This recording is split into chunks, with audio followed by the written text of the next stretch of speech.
at home when you can. Not everybody has the privilege, I know, but if you can, stay at home. Wash your hands like your life depends on it, because at this point your life really does depend on it.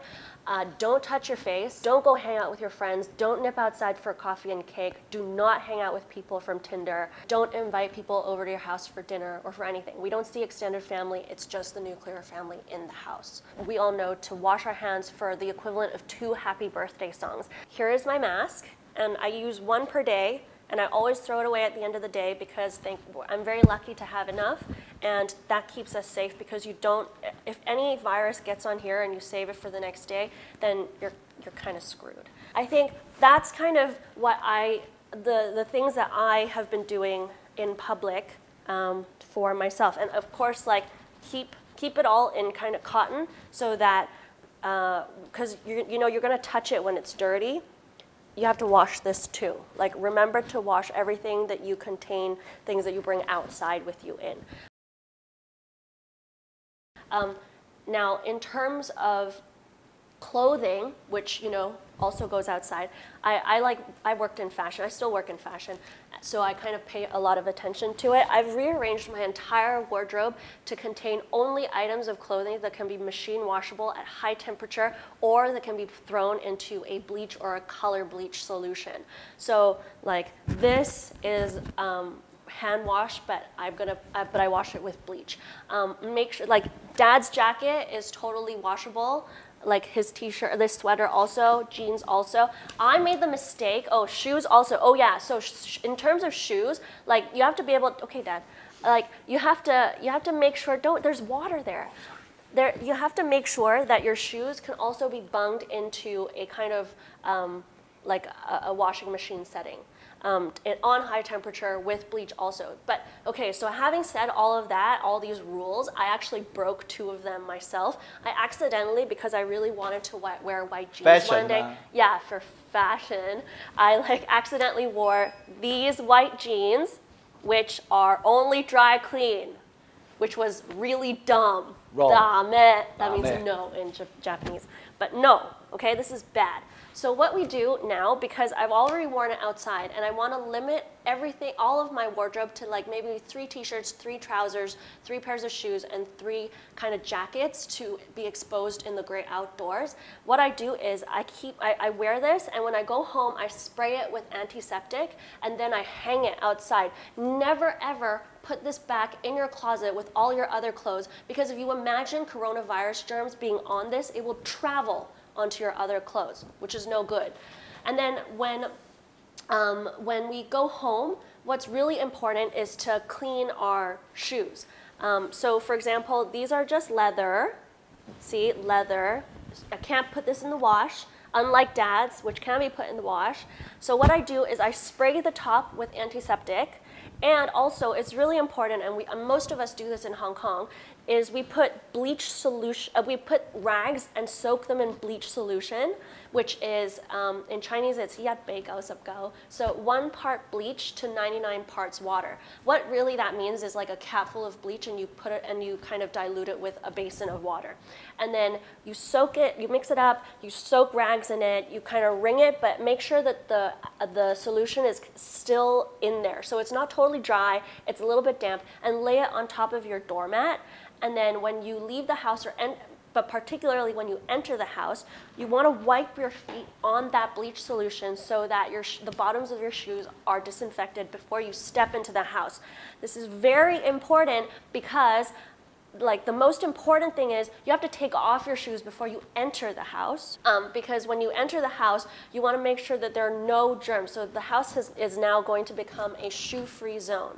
And as soon as you get into the house, you want to take off all of your clothing and change into home clothes only, so that your street clothes never touch any part of your home. Sofa, chair, bed, anything. Anything that is outside is basically toxic. So you take all of it off, take a shower immediately. Make sure you plait your hair when you go outside, like me. This is bad. You have to really tie it up. I actually did have it tied up, but it didn't look as good. Oh yeah, also, very important, almost forgot. When you go outside, because my mom is very extreme, you have a mask, but also you should wear glasses, because glasses stop the germs getting into your eyeballs. And because that happens, and now we know that this virus is also airborne, you want to make sure that every single part of you is protected.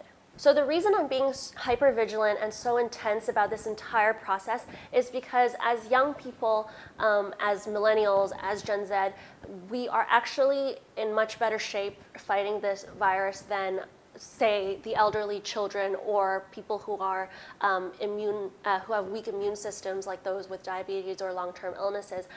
But it's so important because if we're asymptomatic, as in we don't show symptoms, or if we have the virus and we have very, very limited symptoms, the danger is that we can bring it back home to those we love. So that means you could bring it home to your grandmother, your mom, your dad, your sister, basically your own child, anybody at home could be in danger if you aren't extremely vigilant about your own personal hygiene practices today. And so the reason actually that I did this was because my very good friend who I went to college with lives in Philadelphia now, and his girlfriend is a doctor. She's about to head into infectious diseases in a week or so, and he told me that hospitals now don't have enough masks and don't have enough protective gear for doctors to go see patients who have confirmed coronavirus.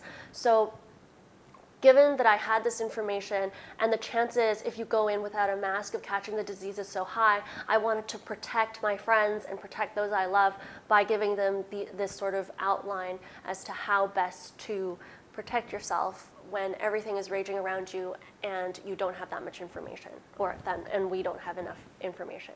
Thank you very much. You're welcome.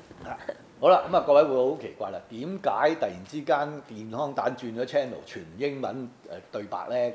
咁啊，我就啲英文就係媽媽夫婦 ，OK， 媽媽夫婦。咁點解要咁做咧？就因為阿女其實佢有一啲嘅，佢讀書嘅時候認識咗好多嘅洋人同學啦。咁喺今次嘅疫情入邊咧，無論喺歐洲又好美國又好咧，佢哋嗰啲洋人同學咧，其實唔知道發生咩事 ，information 好少。然之後點樣去應付咧，就唔似我哋咁話要記得要點好唔識啊，完全唔知啊，冇一個零 concept。咁所以咧，咁佢係好肉緊啦。於是佢就點啊？你係寫咗篇嘢。係，我本來寫咗個 email 俾佢，話俾佢聽佢可以點樣保護自己。純粹俾啲同學嘅啫。咁結果咧就喺佢亦都喺你嗰個咩 Zanita.com 啊 ，ZanitaChang.com 嘅 blog 嗰度。係。咁就擺咗喺度咧，好多人就將佢即係喺外國喎，就轉載咗。即係我啲朋友俾佢哋屋企人啊，再俾其他朋友。係啊，因為佢又好長氣，寫到好長氣咁啊好仔細，好 detail。咁我睇咗之後咧，我覺得咦，其實喺健康蛋嘅觀眾層入邊咧，都理論上都有好多，你一定有一啲外國嘅朋友，或者你嘅下一代。佢哋都有佢哋嘅同學，佢哋都係外國人，但係佢哋真係唔知道點樣應付呢個疫情。咁我哋點樣苦口婆心講咧？我就算我點樣翻譯佢哋都唔會聽。咁所以我就要叫個女嚟咧講一次，即係用即係英文，就佢哋熟悉嘅語言講一次俾佢聽。大致上佢應該注意嘅係咩嘢？咁希望我等佢講個唔係話啊佢英文特別叻，唔係，係因為佢可以用呢個佢嘅英文咧去。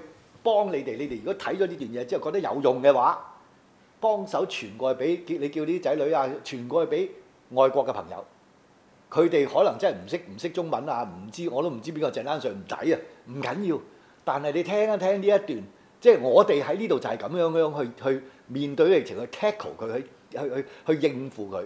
咁你話俾佢聽，試下聽聽啦，聽原來要咁樣㗎，咁等佢哋知，起碼等佢得個知字。呢個就係我想叫我女嚟。即係用英文講一次，俾一啲即係真係唔識中文，唔知道我哋係邊個，冇睇過健康蛋，但係你嘅朋友，係外國朋友，係同學，好好嘅朋友，佢哋真係唔知道點樣去應付嘅，俾佢聽。同埋咧，如果你哋自己咧，因為我唔係即係我只係一個人，一個 normal 平常嘅人。咁如果你哋聽咗之後覺得仲有其他嘢你想叫佢哋做嘅，咁你哋唔該都話聲俾你哋話俾你啲朋友聽。如果你覺得有一個更好嘅方法，咁你就即管講你個更好嘅方法俾佢，因為大家個目的都係只係想佢哋即係大家安全。